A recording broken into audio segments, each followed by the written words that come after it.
Je salue tout le peuple burkinabé, à toute la nation burkinabé. Mes félicitations au FDS, les gendarmes, les militaires, les VDP, les paramilitaires, les hauts et forêts. Je vous salue tous. Aujourd'hui, j'aimerais aborder un sujet très sensible. Voilà, aujourd'hui il est question de liberté d'expression que nous entendons sur les médias un peu partout, sur les plateaux télé, à la radio. Voilà. Aujourd'hui, le Burkina Faso a besoin d'une chose, et cette chose, c'est la paix. Le Burkina Faso a besoin de la paix, rien que la paix. Pour le moment, c'est la paix qui est la priorité. Voilà. La liberté d'expression, la liberté de circuler, la liberté de faire ce qu'on veut, ça viendra après. Aujourd'hui, certains ont la liberté de se déplacer. Ça, c'est dans les grandes villes. Dans les villages, dans les villes reculées, les gens ne sont pas libres de circuler.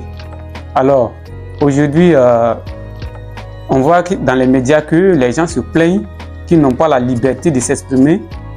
Ils se disent que quand on va parler, on risque de les envoyer au front. Alors, c'est tout à fait logique. La liberté d'expression, c'est quoi? Arriver à dire ce qu'on pense, à exprimer sa pensée de façon libre. Mais actuellement, nous sommes en guerre, nous sommes en situation de guerre, nous ne sommes pas dans une situation régulière. Alors, cette situation irrégulière nous impose certaines barrières. Il va falloir que tous les Burkinabés acceptent ça. Les Burkinabés d'ici et d'ailleurs doivent accepter ça. La liberté d'expression ne peut pas être de mise actuellement. Voilà. Parce qu'il y a certains qui sont à Ouagadougou, dans les grandes villes, qui se plaignent de la liberté d'expression, alors qu'il y a d'autres qui sont dans les campagnes et ne sont même pas libres de parler, ils ne sont pas libres de vivre là où ils vivaient. Et ils ne s'en plaignent pas. Les autorités sont en train de faire l'effort de les ramener d'abord dans leur zone d'origine.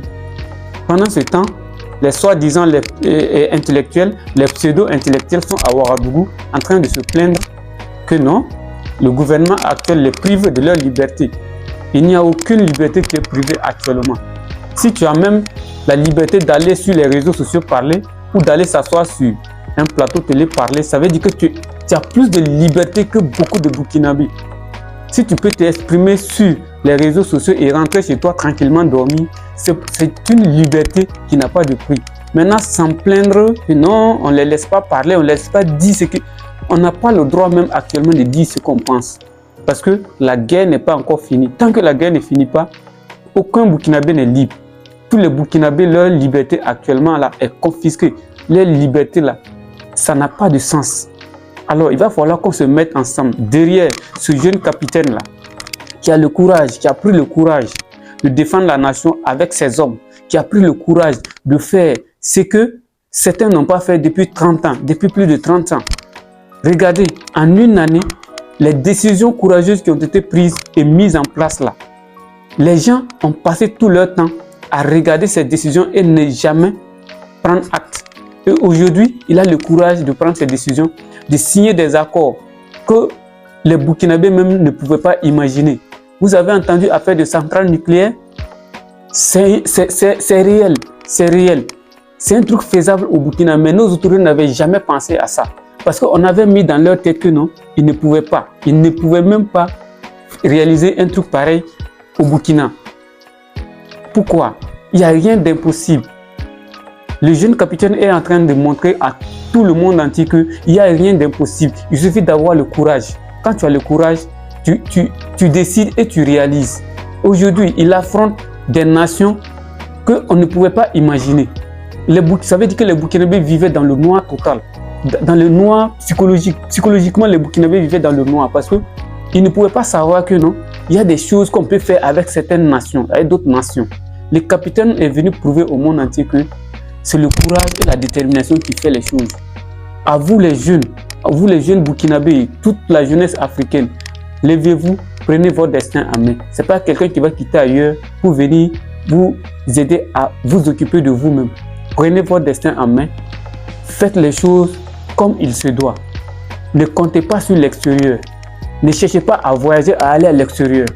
Cherchez à vous développer dans votre pays. Il y a des potentialités, il y a trop de choses ici à développer. On peut se développer, on peut devenir riche étant au Burkina Faso. On peut devenir riche étant au Sénégal, étant au Niger, étant au Tchad, étant au Mali, étant en Côte d'Ivoire. Pourquoi chercher à aller derrière l'eau? Il y a quoi derrière l'eau? Et ils quittent derrière l'eau pour venir prendre les ressources ici pour aller construire derrière l'eau. Et vous, au lieu de rester chez vous, vous concentrer, vous mettre ensemble pour faire les choses et réaliser vos rêves, vous préférez répartir maintenant, prendre les miettes que eux-mêmes là, ils ont cherché chez vous.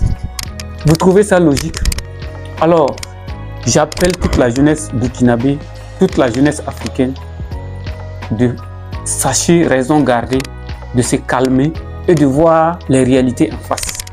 Aujourd'hui, au Burkina Faso, on a besoin de la paix. Et la paix, rien que la paix. Ceux qui sont là, ils pensent aux élections, ils pensent à après transition. Cette transition n'est pas prête pour partir. Parce que tant que le terrorisme sévit, tant qu'il y a un seul village qui n'a pas encore récupéré ses habitants, il n'y aura pas d'élection. Vous avez vu en 2015, on a fait des élections. Bon, on ne peut pas dire des élections truquées, mais des élections négociées. Des élections négociées, ça a eu lieu. Le résultat, voilà nous. Voilà nous, le résultat. Donc c'est pour dire qu'il va falloir que nous, on laisse les théories et on va vers la pratique. C'est la pratique qui fait déterminer tout.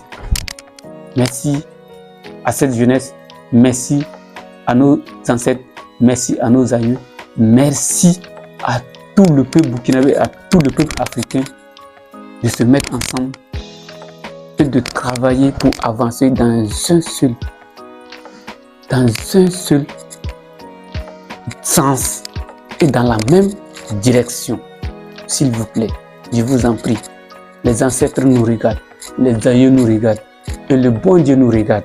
Le bon Dieu nous a donné un cerveau. Et c'est ce cerveau qu'on devait s'en servir pour réaliser les choses. Ne nous asseyons pas pour attendre qu'il descende pour faire les choses pour nous. Il nous a donné le cerveau et tout ce qui peut être réalisé, disait Thomas Sankara, tout ce qui peut être dans l'imagination de l'homme peut être réalisé par l'homme.